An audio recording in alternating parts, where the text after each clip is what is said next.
Nesta noite nós queremos estudar com os irmãos a respeito do avivamento pessoal.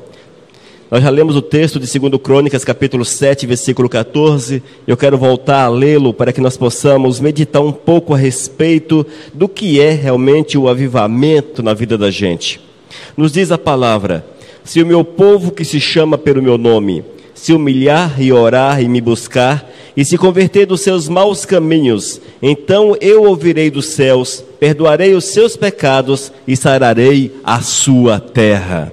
Irmãos, eu creio que todos aqui sabem do que se trata avivamento.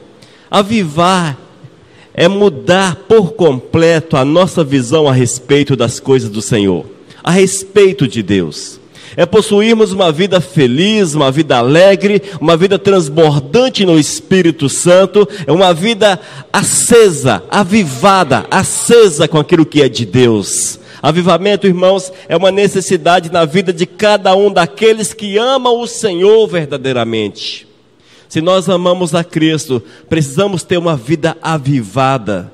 Avivamento também não é sinônimo de pulos, de gritos e essas coisas que hoje vemos por aí. Avivamento é sinônimo de santidade. Porque quando nós somos santos, irmãos, nós temos condições de receber o Espírito Santo, e é o Espírito Santo que trabalha os nossos corações. É o Espírito Santo que move dentro em nós. É o Espírito Santo que acende a chama do Senhor dentro da nossa vida. É o Espírito Santo que move, que nos alegra, que nos dá força, nos dá disposição, nos dá coragem para pregar o Evangelho, nos dá coragem para sair e falarmos a respeito daquilo que é de Deus. Ser avivado, irmãos, é sermos ativos com Deus e em Deus. Sermos avivados são vidas que amam o Senhor acima de todas as coisas, e nada é mais importante. Muitas vezes nós temos visto que as pessoas têm buscado avivamento e associam avivamento com movimentos. Se eu sair falando língua, se eu sair com o dom de visão, com o dom de revelação, se eu sair pulando pelas ruas, se eu sair dando glórias a Deus nas ruas e coisa desse tipo, eu sou uma pessoa avivada. Não, irmãos.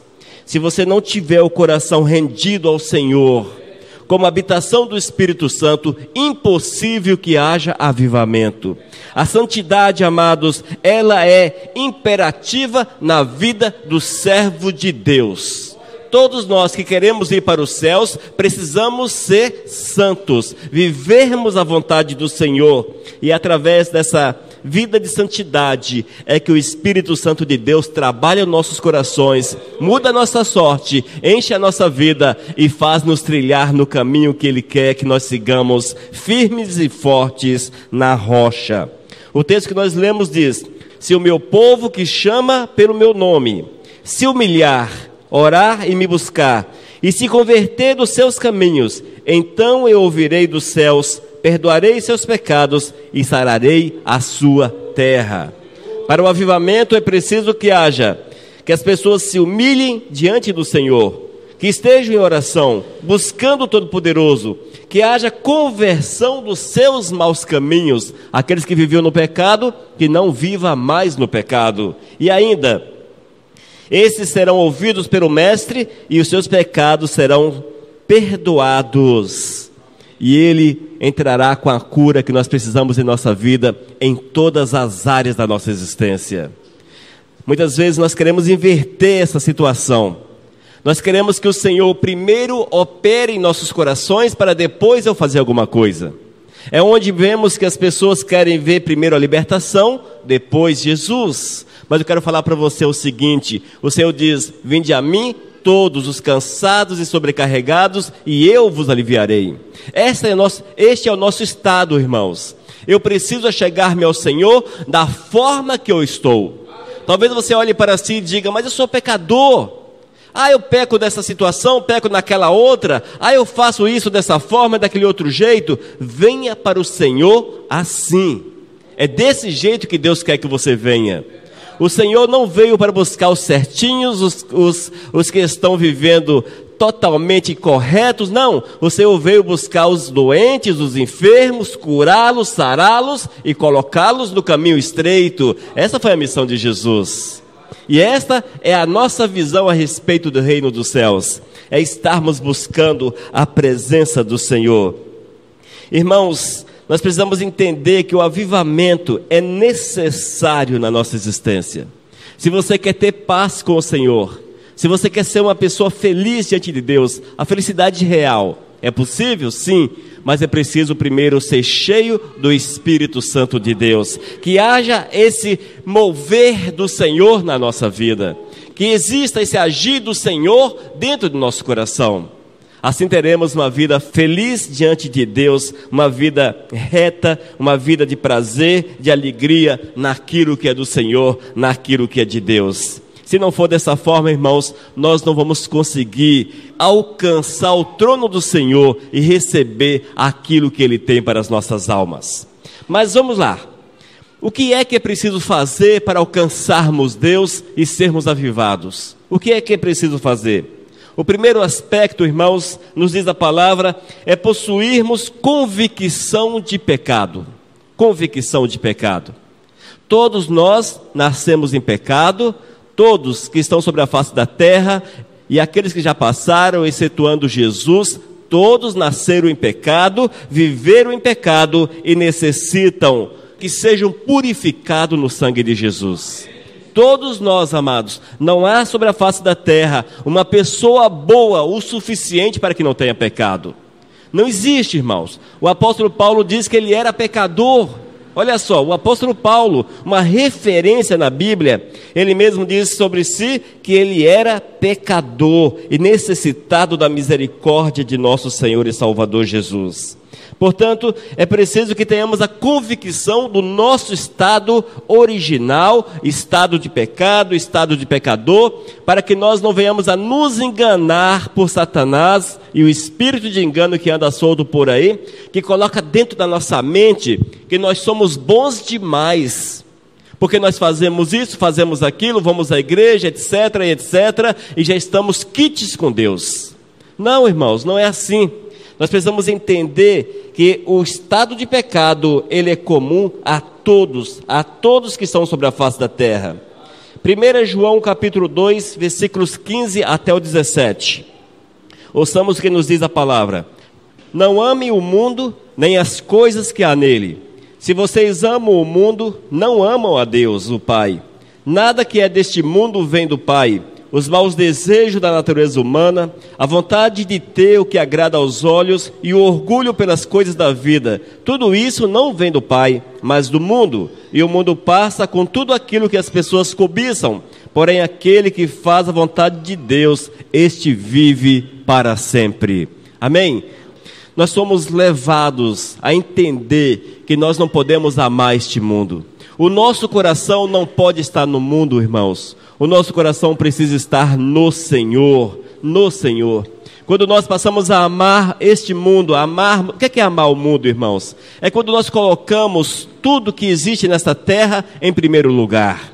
É comum nós vermos, por exemplo, as pessoas dizerem, meus filhos, minha vida, minha família, primeiro lugar na minha vida, e coisas desse tipo. Ou você ama demasiadamente seu carro, demasiadamente seu trabalho, demasiadamente a sua propriedade, alguma coisa que você tem. Tudo isso é amar o mundo, colocando o mundo em primeiro lugar. A Bíblia diz que o primeiro lugar na nossa vida é do Senhor, do Senhor. E na sequência, aí depende, é Deus no alto, depois pode ser a família, pode ser os filhos, pode ser seu carro, enfim, mas é Deus no alto. Precisamos amar o Senhor acima de todas as coisas, amar a Deus acima de todas as coisas, irmãos. E quando nós entendemos isso, nós vamos compreender que os pecados que porventura nascem em nosso coração não podem ser conservados. Nós não podemos guardar pecados. Pecados têm que ser confessados, igreja. Pecados precisam ser confessados. Evidentemente que nós vamos, vez ou outra, errar, não tem como não errar. Nós vamos tropeçar na nossa caminhada, mas nós não podemos persistir no pecado. Nós não podemos ficar no pecado, irmãos. Se nós pecarmos, é preciso que o pecado seja confessado, que o pecado seja apresentado ao Todo-Poderoso. E isso se faz quando há arrependimento aqui dentro. Quando você se arrepende verdadeiramente, você sente a necessidade de confessar o teu pecado ao Senhor. E quando o fazemos, o Eterno vem e nos purifica de todo o pecado. 1 João capítulo 1, versículos 7 a 9, nos diz: porém, se vivemos na luz, como Deus está na luz, então estamos unidos uns com os outros, e o sangue de Jesus, o seu Filho, nos limpa de todo o pecado. Se dizemos que não temos pecado, estamos nos enganando e não há verdade em nós. Mas se confessarmos os nossos pecados a Deus, Ele cumprirá a sua promessa e fará o que é correto. Ele perdoará os nossos pecados e nos limpará de toda maldade. Essa é a promessa de Deus para a nossa vida. Se nós, amados, vivemos uma vida sem conhecermos Deus verdadeiramente, às vezes nós não teremos a noção do que é pecado, do que seja errado. Mas a partir do momento que nós conhecemos o Senhor, que amamos Deus, que o colocamos em primeiro lugar na nossa vida, sim, nós vamos entender o pecado e vamos ter consciência de quando pecarmos. O Espírito Santo, Ele toca em nossos corações, Ele nos faz entender quando foi que nós pecamos, e nós não podemos guardar o pecado para o dia seguinte. Nós não podemos. Pecado, nós não podemos dormir com ele. Pecado, irmãos, você pode até pisar na bola com Deus, você pode até errar, mas você tem que, ao reconhecer o estado pecaminoso, confessá-lo ao Todo-Poderoso, o quanto antes. Vale ressaltar que, se você viveu 50 anos na presença do Senhor, 10 anos, 5 anos na presença do Senhor, mas se você pecar contra o Todo-Poderoso, e se você morrer no estado de pecado, não tem salvação. A Bíblia fala de forma clara que o pecado afasta o homem de Deus, afasta o homem do Senhor. E se o homem, amados, está afastado do Todo-Poderoso, como é que ele pode receber a graça da salvação? Portanto, queridos, nós não podemos ter dentro do nosso coração um lugar reservado para o pecado. Não, nós não podemos ter. Nós não podemos ter a sala, a gaveta, a pasta do pecado dentro do nosso coração. Se você pecou, confessa teu pecado de imediato. E se teu pecado, amados, foi daqueles que precisa pedir perdão, tem que pedir perdão também. E se você, de uma certa forma, pecou e atingiu terceiros, você tem que humilhar-se e pedir perdão a esta pessoa também, porque só assim o Senhor liberará o perdão sobre a tua vida. Irmãos, nós não podemos guardar de forma alguma o pecado em nossos corações, mas nós temos que confessá-lo e receber do Senhor a purificação. E para que nós possamos ter noção do pecado, uma oração interessante precisamos fazer. Ore assim: Deus, dá-me consciência de pecado. Porque quando você ora nesse aspecto, o Espírito Santo vai despertar você para os pecados muitas vezes guardados, escondidinhos dentro do coração. Há muitas coisas, irmãos, que nós pisamos na bola com Deus e não sentimos. Fazemos quase de forma involuntária, quando não de forma involuntária. Mas é pecado, continua sendo pecado. E é preciso pedir para que o Espírito Santo de Deus, Ele nos desperte para que possamos ter consciência de pecado e assim possamos confessar os nossos erros ao Todo-Poderoso e dele receber o perdão que nós precisamos para a nossa vida. Façamos isso, não guardemos o pecado. Pecado é nosso inimigo, gente. Pecado é inimigo. Pecado não é algo para você guardar dentro do coração. Não, não é. Pecado é algo para você expulsar da tua vida, confessando o teu pecado ao Senhor e buscando dele a conservação e buscando dele a purificação no sangue de Cristo Jesus. 1 Pedro capítulo 2, versículo 24, nos diz: o próprio Cristo levou os nossos pecados no seu corpo sobre a cruz, a fim de que morrêssemos para o pecado e vivêssemos uma vida correta. Por meio dos ferimentos dele, vocês foram curados. Então o Senhor nos diz que ele nos purificou, levou nossos pecados, para que nós vivêssemos uma vida correta. Irmãos, vida com Cristo Jesus, ela exige sacrifício, ela exige dedicação, ela exige consagração, abdicação, ela exige que nós morremos para nós mesmos e vivamos somente para o Senhor. E essa é a parte mais difícil na vida cristã. Vou ser bem sincero para vocês. A parte mais difícil na vida cristã é morrermos para nós mesmos. Você que gostava da bebida, morrer para a bebida é fácil. Você que gostava da droga, morrer para ela não é tão difícil. Você que gostava de palavrões, é só fechar a boca, não é tão complicado. Mas morrer para nós mesmos, irmãos, é uma tarefa que só com a presença do Espírito Santo de Deus. Só com a presença do Espírito Santo. Morrer para nós mesmos significa deixar a nossa vontade, a nossa natureza ser dominada pelo Espírito Santo de Deus. Isto é morrer, irmãos, para nós mesmos. Morrer, mortificar a nossa carne, como diz a palavra, mortificar a carne. É você colocar as suas vontades, os seus interesses, tudo em segundo plano, para que a vontade de Deus prevaleça sobre a tua existência. Não é fácil, não é fácil. Mas, quando nós entregamos o nosso coração e consagramos a nossa vida, nós recebemos o Espírito Santo de Deus.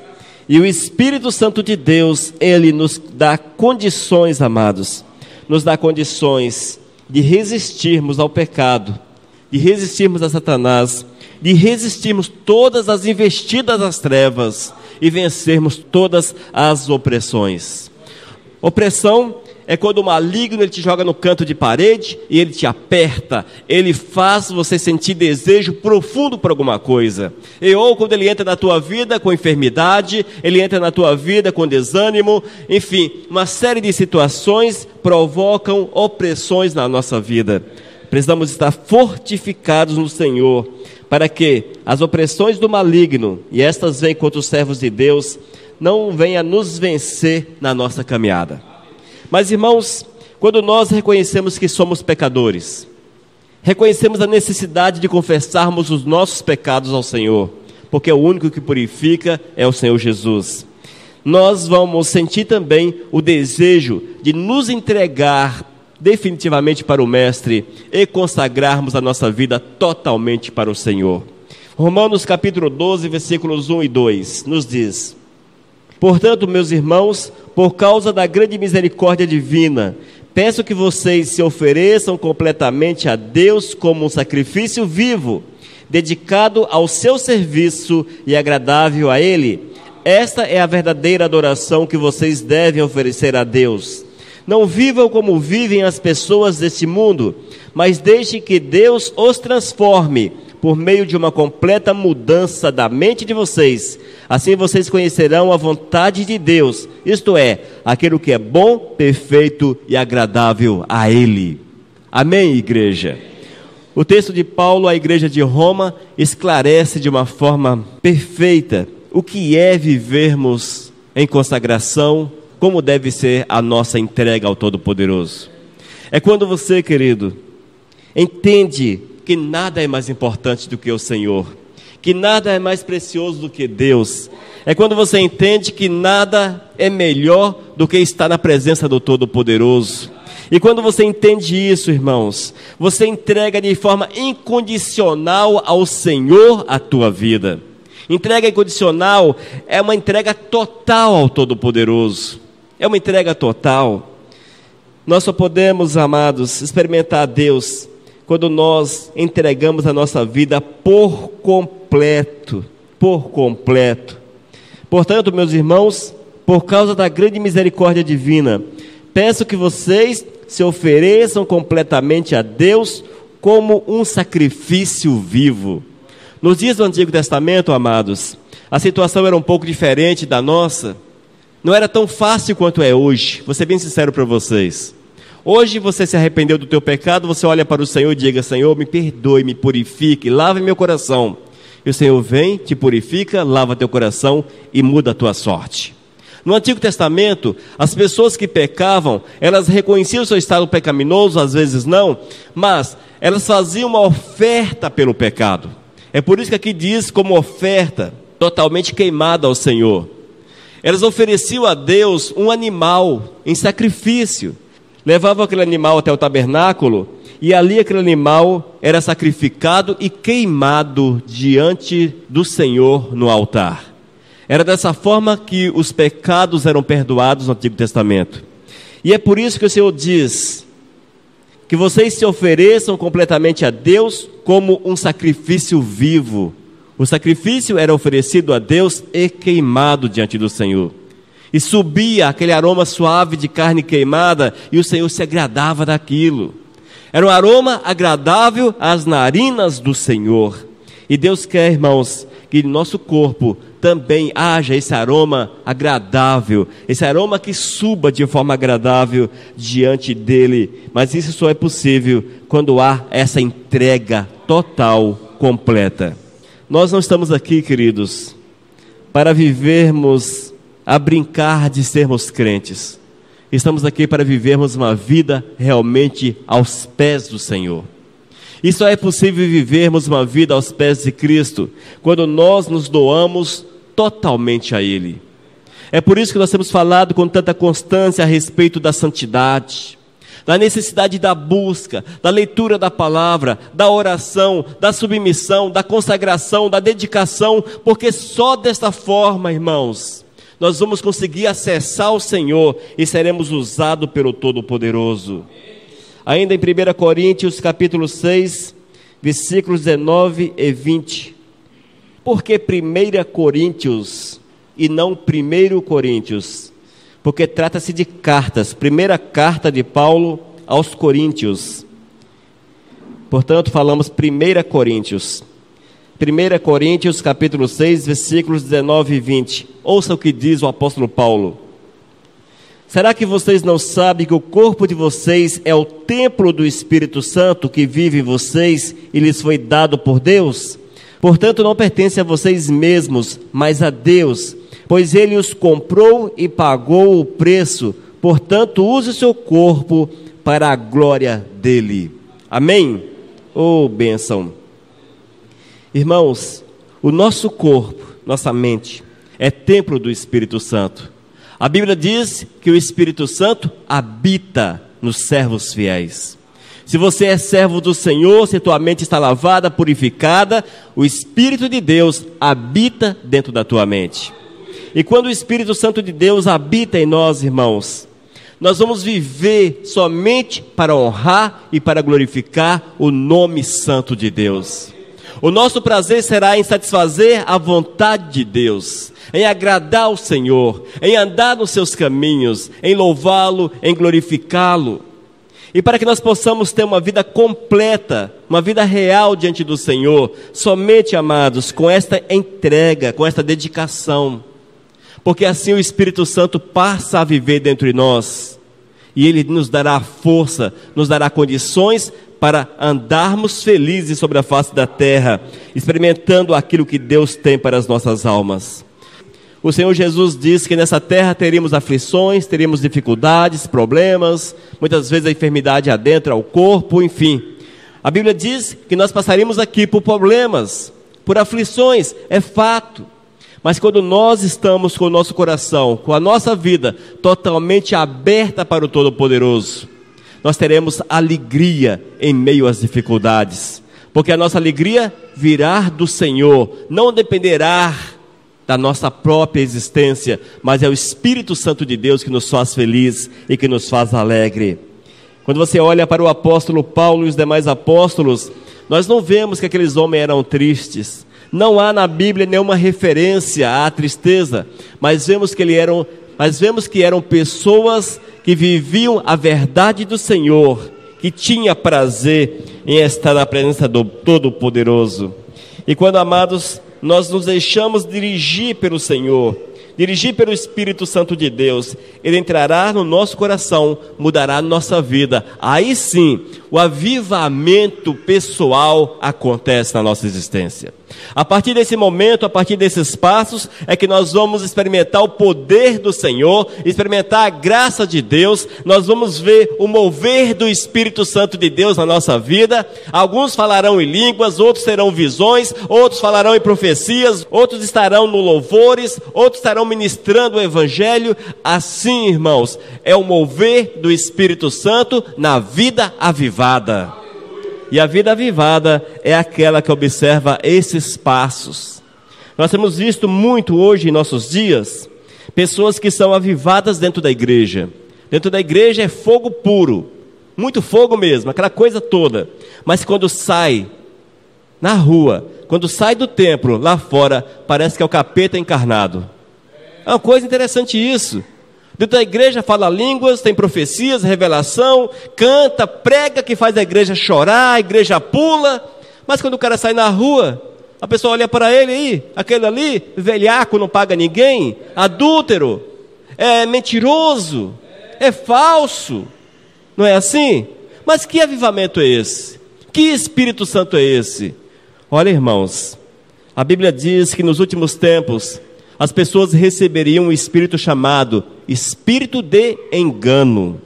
E o espírito de engano, ele imita o Espírito Santo de Deus. Imita o Espírito Santo de Deus. Ele procura fazer tudo muito parecido com aquilo que o Espírito Santo de Deus faz. Alguns dizem que o diabo não entra na igreja, mas o diabo entra na igreja. Eu nunca vi, por exemplo, pessoas possessas fora da igreja. Toda a possessão que eu já vi foi dentro da igreja. Como é que o diabo não entra na igreja? Muitas vezes entra e senta na primeira cadeira e fica ali ligado. Vou perturbar aquele, vou perturbar aquele ali. Vou perturbar aquele outro. E muitas vezes dentro do culto vira aquela confusão toda, aquela bagunça toda, e todo mundo gritando glórias a Deus, sem prestar atenção, sem buscar o discernimento, e às vezes é o diabo que está sambando dentro da igreja. Sambando dentro da igreja, roubando a glória do Senhor. E isso acontece, amados, quando as vidas são impuras, quando as vidas estão fora da presença do Senhor, estão longe da presença de Deus.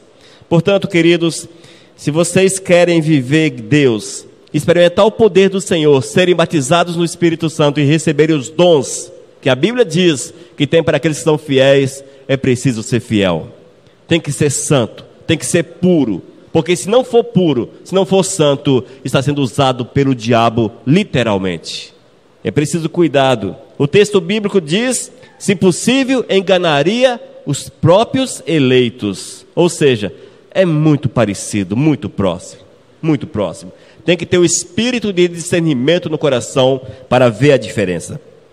Mas, amados, aqueles que deram esse primeiro passo, esses que reconheceram que são pecadores, levados pelo Espírito Santo, buscaram arrependimento e confessaram os seus pecados, consagraram suas vidas ao Senhor, essas pessoas, elas precisam agora de um compromisso real com o Todo-Poderoso. Esse compromisso, irmãos, é que nos mantém na presença do Senhor.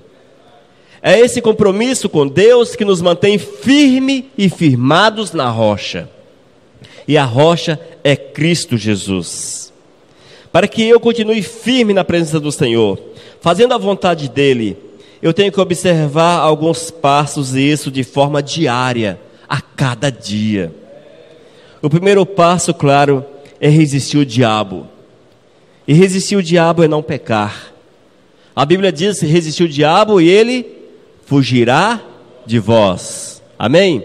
Resistir o diabo e ele fugirá de vós. Diz ainda outro texto, não há tentação superior às nossas forças. Você pode até ser tentado à exaustão, mas você só peca se você quiser. O diabo não tem poder de te fazer pecar. Ele tenta te convencer e às vezes convence. Mas se você bater o pé e firmar, você não peca, porque a Bíblia nos diz que é dessa forma.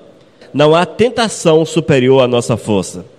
Mas para que você tenha essa estabilidade, essa segurança, para que você continue de pé, firme, nós precisamos observar alguns pontos que são fundamentais. Um deles é a leitura da Bíblia. Irmãos, ler a palavra de Deus é fundamental. Se você é servo de Deus e quiser realmente viver Deus, de fato, de verdade, não uma vida de crente, nós temos duas situações, temos o servo e temos o crente. Crente até o diabo é, servo só aquele cheio do Espírito Santo de Deus. A Bíblia diz que até o diabo crê, ele conhece tudo de Deus, tudo que vocês possam imaginar, o diabo sabe a respeito de Deus. Viveu com o Senhor nos céus. Ele crê e treme diante do Senhor. Mas o servo crê, treme e vive a palavra. Essa é a diferença. Nós temos que viver a palavra de Deus, irmãos. Não apenas crer. Eu creio que Deus está nos céus. Que bênção. Foi aquele que morreu na cruz. Jesus. Um dia ele andou no mar. Foi no mar? Ele andou em cima das águas. Um dia ele andou em cima das águas. Ele tinha um cara que foi lá. Foi João, foi Manuel, Antônio. Ele falou, vem. É aquele cara. Eu creio em Jesus. Jesus foi aquele que morreu na cruz, não é? Mataram Jesus na cruz. Povo ruim, mataram Jesus na cruz. Gente, muitas vezes as pessoas creem dessa forma. Eu creio. Mas eu quero falar para vocês que o crer verdadeiro, o crer bíblico, está associado à prática da palavra. Quem crê, vive. Se você crê, tem que viver a palavra. Mas para que possamos viver a palavra, nós temos que conhecê-la. O texto bíblico diz que a fé vem pela pregação da palavra. O que é isso? Você tem que conhecer a palavra para que você tenha fé verdadeira. Eu só posso ter firmeza no Senhor Jesus se eu o conheço de fato. E a fonte de informação a respeito de Jesus é a Bíblia. Eu tenho que conhecer a palavra. Eu tenho que ler a Bíblia. Um dia Jesus olhou para o sacerdócio e disse: errais por não conhecerdes as sagradas escrituras. Quando nós não conhecemos a Bíblia, nós somos levados ao erro. Quantas pessoas que estão vivendo um evangelho falsificado aí fora? Um evangelho sem Cristo. Dão a sua vida e sua fortuna para a igreja, mas não vive Cristo. Por quê? Porque não tem tempo para ler a palavra, para conhecer o Jesus da palavra. Vive apenas por aquilo que ouvem, por aquilo que ouviram falar. E falaram que era daquela forma, e estão vivendo daquela forma porque ouviu daquele jeito. Mas eu quero dizer para vocês que a nossa fonte de fé é a Bíblia. Se você quer crescer na presença do Senhor, tem que ler a palavra de Deus. Tem que ler, gente. Leia o Novo Testamento, leia sem parar, para que o Espírito Santo de Deus fale ao teu coração. Outro aspecto para que o homem seja cheio do Espírito Santo e conserve-se fiel na presença do Senhor é a oração. Servo de Deus que não ora, ele está com problema. Está com problema, irmãos. Ele tem um problema na sua vida. Servo de Deus que não tem tempo de oração, ele não consegue comunhão verdadeira com Cristo Jesus. A oração, amados, vale ressaltar, oração não é um monólogo, aquele que eu fico falando, como eu estou falando aqui agora, quase no monólogo. Não estou dando oportunidade para vocês questionarem, porque o tempo é pequeno, nós estamos correndo. Mas para com o Senhor não é dessa forma. Eu tenho que falar com Deus e escutar o Senhor. Eu tenho que conversar com o Senhor. Conversar com o Todo-Poderoso. E o Espírito de Deus fala comigo aqui dentro e fala comigo através da palavra. E fala comigo através de um irmão. O Espírito Santo usa de muitas formas para falar aos nossos corações. Mas eu tenho que orar, amados. Eu tenho que orar. Eu tenho que buscar a presença do Senhor. Eu tenho que reservar tempo em oração para que o Senhor me ouça, para que eu exponha a Deus as minhas necessidades, as minhas alegrias, para que eu tenha um diálogo e tenha o Senhor Jesus como um amigo. E com o amigo nós conversamos. E com o Senhor Jesus nós só queremos: Senhor, que venha teu reino. Que venha teu reino, dá-me isso, dá-me aquilo, me abençoa nisso, me abençoa naquilo, e etc. Aí você lá no final diz assim: louvado seja o teu nome, Senhor Jesus. Muitas vezes nós só queremos receber do Senhor, mas nós não temos Jesus como amigo. Você tem que expor para Jesus as suas necessidades, conversar com o Senhor, alegrar-se com o Todo-Poderoso. Amém? É assim, amados, que nós oramos, que nós devemos orar. E tem que ter tempo para orar. Nós precisamos também entender que a oração não é entrar num quarto, ou numa igreja, ou no monte, ou outro lugar. Só ali vamos orar. Mas a oração é algo que precisa ser contínuo na nossa vida. Você pode estar andando pelas ruas e conversando com Deus. Você pode estar dirigindo e conversando com o Senhor. Outro aspecto a respeito de oração.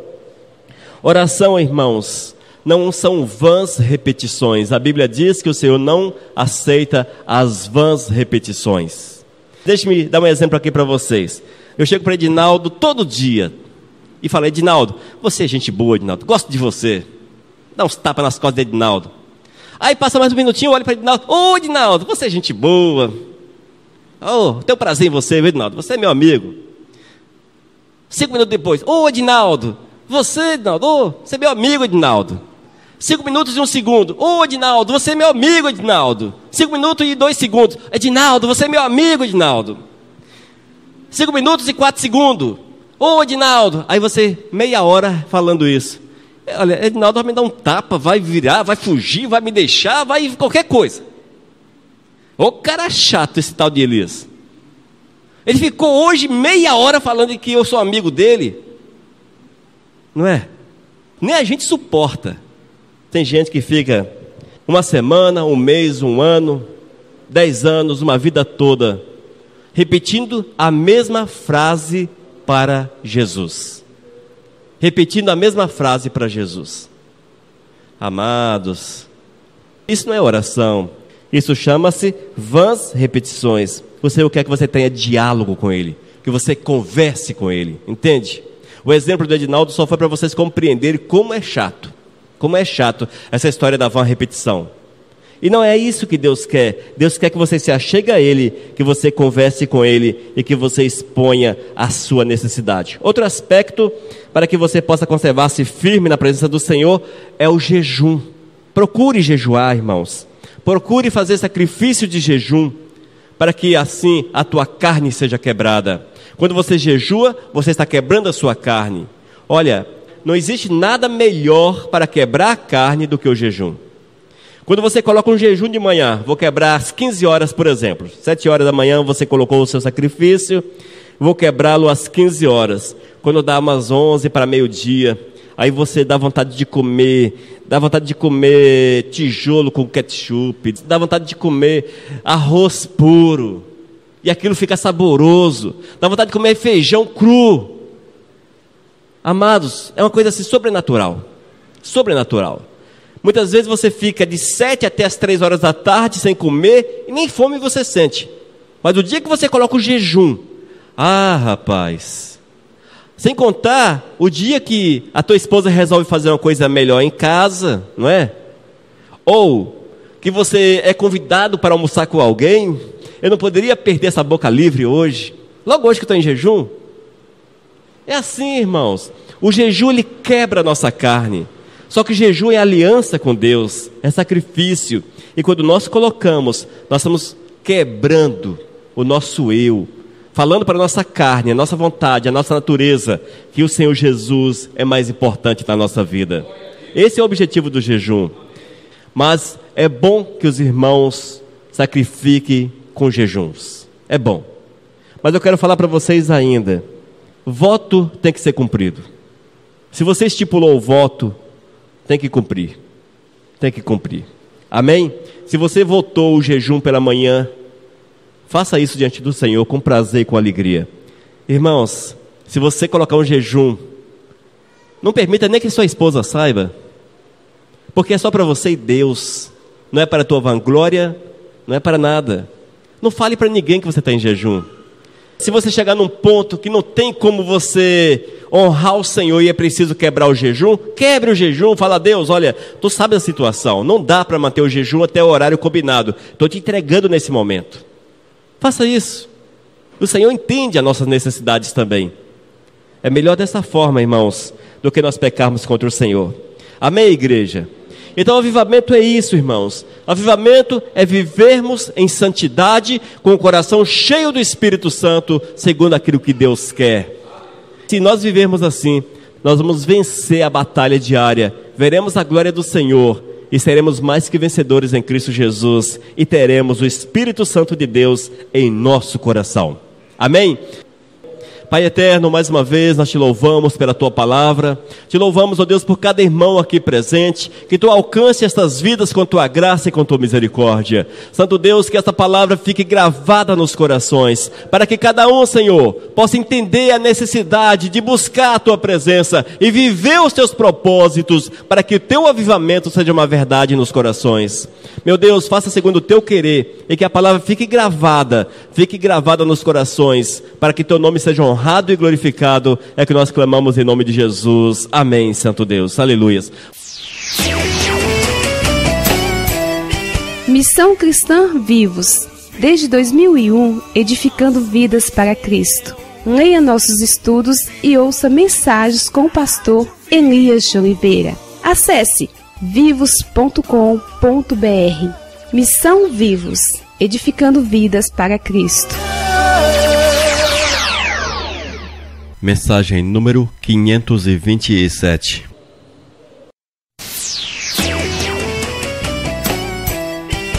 Vivos, vivos, o nosso Deus. Vivos, na rádio Vivos.